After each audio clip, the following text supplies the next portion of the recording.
Hello friends. मेरा नाम राजीव कुमार झा है और आप देख रहे हैं basics of stock market by Rajiv Kumar Jha. अगर कल की हम बात करें तो ऑलमोस्ट सारे स्टॉक्स गिरे थे। सिर्फ एक वरुण ब्रिवरेज जो है वो आपका बढ़ा था। एक टाइम ऐसा था कि ये 3.5% तक गया था, मैंने इसको खरीदा हुआ था। मैंने पार्शियल प्रॉफिट बुक किया और मैं पार्शियल अभी होल्ड करके रख रहा हूँ। और मेरा टारगेट पहला जो है वो 556 का है और उसके बाद में 580 के राउंड तक ये जाना चाहिए। ये स्टॉक्स मार्केट के चलने के पहले स्टार्टिंग हो गई थी इसकी, इसलिए क्योंकि इसका मार्केट में ज्यादा डिमांड था। और जब मार्केट में सारे स्टॉक्स रैली कर रहे थे लास्ट के 3 से 4 दिन में, तो इस स्टॉक में प्रॉफिट बुकिंग हो रहा था। तो मुझे लगता है कि ये स्टॉक आप बाय करके यहाँ पे होल्ड करके रख सकते हो। स्टॉप लॉस जो है सो वो आपका 512 का है और टारगेट पहला है वो 555 का, और फिर उसके बाद में 580 के लिए आप कर सकते हो। मेरा दूसरा स्टॉक है वो है बाडीलाल। बाडीलाल हम लोगों ने जो खरीदा था वो 3839 पे खरीदा था और हम लोगों ने एग्जिट किया है इसको 5300 के अराउंड में। और हम लोग वेट कर रहे थे कि कब मार्केट में करेक्शन आए। जैसे कि कल आपके मार्केट में इसमें करेक्शन आया था 6% के अराउंड में, ये नीचे आया था। तो पार्सली हमने कल खरीदा था और हम उम्मीद करते हैं कि ये 4300 का जो लेवल है इस लेवल के अराउंड में आना चाहिए। तो फिर हम लोग और थोड़ी बहुत बाइंग करेंगे इस स्टॉक में। इसलिए क्योंकि ऑटोमेटिक इस स्टॉक का सीजन आने वाला है, आ चुका है। तो इस कारण से इसकी सेल्स बढ़ेगी। ब्रूम बेवरेज के साथ में भी सेम बात है। अब इस स्टॉक और है वो है वोल्टास। ये सब सीजनल स्टॉक्स हैं। तो वोल्टास भी अब मतलब ऊपर से 1529 से गिर के 1428 का इसमें एक जोन है। इस जोन में एक्यूमुलेट हो रहा है और मुझे लग रहा है कि धीरे धीरे इसमें भी अपसाइड होनी चाहिए। अब ये सारे स्टॉक्स तो मैंने बाइंग के बताए। अब जो बाकी के जो स्टॉक्स जो मैं बता रहा हूँ, उसे मैं सेलिंग के लिए बता रहा हूँ, या मैं ये बताने की कोशिश कर रहा हूँ कि मार्केट अब धीरे धीरे प्रॉफिट बुकिंग होगी। मार्केट में जो एक मोमेंटम आना था, मार्केट में मोमेंटम आ गया। और मैंने पहले ही कहा था कि मार्केट का ये जो रेंज जो होगा मार्केट का, यहाँ से लेकर के मतलब 27,000 23,800 से लेकर के मार्केट का ये 23,200 का जो रेंज जो होगा वो मार्केट का एक रेंज है, जो मुझे लग रहा है कि मार्केट अभी फिलहाल इस रेंज को ब्रीच नहीं करना चाहिए। और मार्केट यहाँ पे इवनिंग स्टार का फॉर्मेशन भी कर रहा है। तो मार्केट में अभी प्रॉफिट बुकिंग होगी। उसके दो तीन रीजन है। पहला रीजन तो ये है कि आप इससे 3 महीना 6 महीना पहले आपने एक न्यूज सुना होगा कि चाइना से बहुत सारी कंपनियां निकल रही हैं और इंडिया जो होगा वो मैन्युफैक्चरिंग हब बनेगा।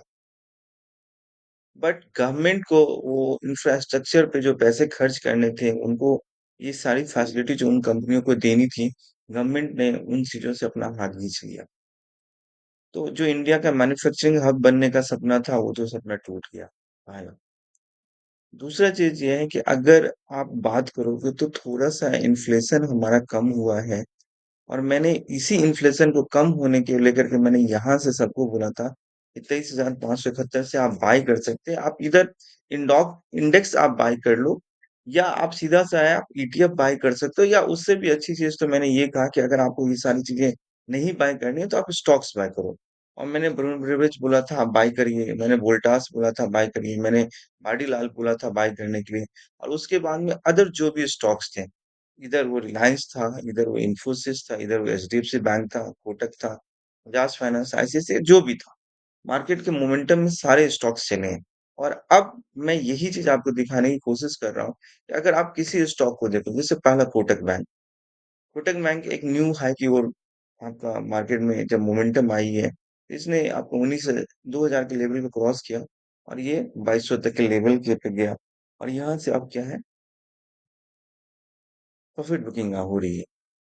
दूसरा अगर आप देखोगे, अगर आईसीआईसीआई बैंक की बात करोगे, आईसीआईसीआई बैंक भी देख लो, मार्केट का जो अपर लेवल था इस लेवल पे मार्केट में यहाँ पे प्रॉफिट बुकिंग हो रही है। और मुझे लग रहा है कि मार्केट में ये आपका 1314 के राउंड में आना चाहिए। अगर मैं कोटक बैंक की बात करूं तो कोटक बैंक की भी रैली यहाँ से स्टार्ट हुई थी, तो 2000 के राउंड में ये आना चाहिए। अब मैं एसबीआई की बात करता हूँ तो एसबीआई में भी आप देख लो, यहाँ पे प्रॉफिट बुकिंग हो रही है ऊपर लेवल पे। और मुझे लग रहा है कि मार्केट को ये भी 740 के रेंज में तो आना ही चाहिए। और अगर आप रिलायंस की बात कर रहे हो, यहाँ पे भी बियरिश इनगल्फिंग बना था, मार्केट कल ऊपर खुला था बेवकूफ बनाने के लिए, और उसके बाद से देख लो मार्केट नीचे आ रहा है। एक्सिस बैंक की आप बात करोगे, एक्सिस बैंक में भी यहाँ पे इवनिंग स्टार फॉर्मेशन है। आप महिंद्रा की बात करोगे, एक टाइम में महिंद्रा बहुत मेरा फेवरेट शेयर हुआ करता था, बट अभी वो जो रीजन जिस रीजन की वजह से मैं इसको बाय करने के लिए बोल रहा था, अभी फिलहाल वो रीजन खत्म हो चुका है। और दूसरा सबसे बड़ी प्रॉब्लम क्या है ऑटो सेक्टर के लिए मैं बता रहा हूँ, कि इंडिया में टेस्ला आ रही है, और टेस्ला को यहाँ पे जो टैक्स देना पड़ेगा वो 15% टैक्स देना पड़ेगा। उसके अलावा जितनी भी गाड़ियां हैं जो इंडिया में बिक रही हैं, चाहे वो इधर हुंडई हो, चाहे मारुति की गाड़ी है, चाहे आपकी क्रेटा हो, मतलब सॉरी किया है, होंडा सिटी है, जितनी भी गाड़ी है, सबको टैक्स जो देना पड़ता है वो 15% से ज्यादा देना पड़ता है। तो टेस्ला जैसे ही मार्केट में आएगी तो इन गाड़ियों का सेल्स ऑटोमेटिक गिरने लगेगा। और ये गवर्नमेंट को मतलब देखना चाहिए था कि ये पार्शलिटी नहीं होना चाहिए था। बट मार्केट में मैंने वही चीज बोला कि सबसे पहले इंडिया मैन्युफैक्चरिंग हब होने वाला था, वो सारी इंडिया की मैन्युफैक्चरिंग हब वाली जो बातें थी वो खत्म हो गई है। दूसरी चीज ये है कि अब इंडिया में आपको मैक्सिमम चीज ये कहा जा रहा है कि आप एक्सपोर्ट करिए, आपको वहां पे टैरिफ नहीं लगेगा यूएस में। ठीक है, बट मेरा ये कहना है कि इंडिया कितनी चीजों को एक्सपोर्ट करता है। इंडिया जेम्स एक्सपोर्ट करता है, इंडिया मेडिसिन एक्सपोर्ट करता है, इंडिया कुछ क्लॉथ में एक्सपोर्ट करता है, और कुछ चीजें ऐसी हैं जैसे पेट्रोलियम चीजें हैं जो रिफाइन करके इंडिया एक्सपोर्ट करता है।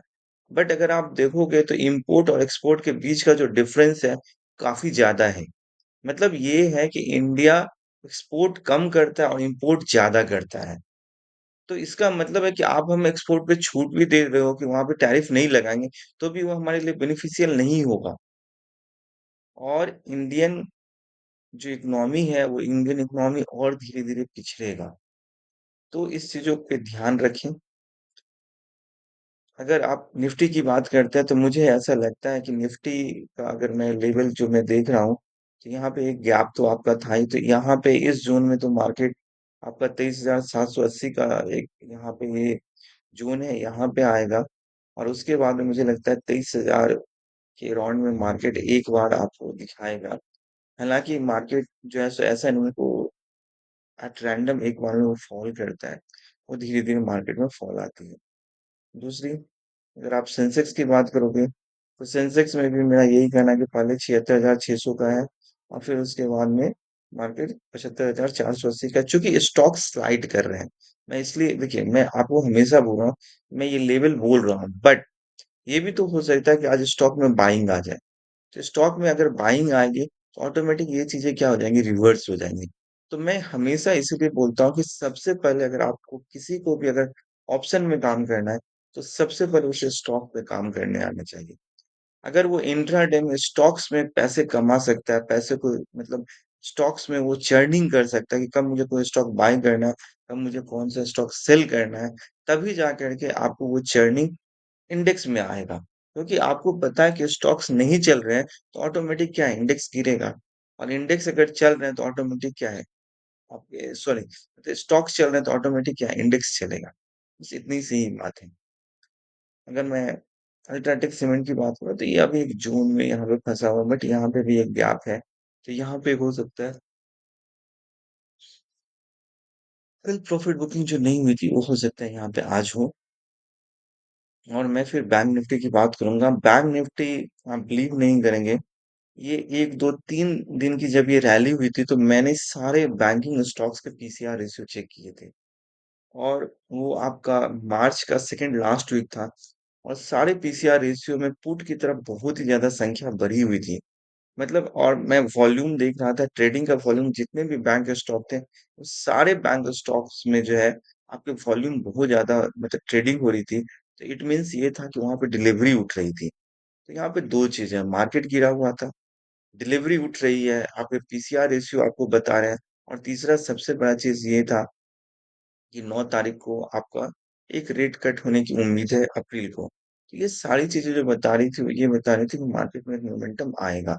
तो मैं ये एक्सपेक्ट कर रहा था कि मार्केट एक बार यहाँ पे तो आएगा मतलब 50,600 तक के लिए आएगा और अगर यहाँ से यहाँ अगर आप देखोगे, तो ये एक राउंडिंग बॉटम का फॉर्मेशन कर रहा है। तो मार्केट अगर इस लेवल को ब्रीच करता है, तो मार्केट का अगला जो रेजिस्टेंस लेवल था, वो मार्केट के इस रेजिस्टेंस लेवल पे मार्केट जाएगा और अगर इस लेवल को भी मार्केट सस्टेन कर रहा था तो फिर हमारा पहला टारगेट 50,780 था और फिर उसके बाद की लेवल जो थी वो 53,600 थी। बट मेरा यही कहना है कि अगर स्टॉक्स उसके नहीं सपोर्ट कर रहे हैं, Axis Bank, PSU bank, ICICI Bank, SBI, आपके एचडीएफसी बैंक, अगर एचडीएफसी बैंक का चार्ट मैं पहले आपको दिखा देता हूँ। ये सारी चीजें नहीं सपोर्ट कर रही हैं तो इट मीन्स क्या है? कि मार्केट में अभी प्रॉफिट बुकिंग होगा। तो अभी के लिए इतना। That's all. Thank you.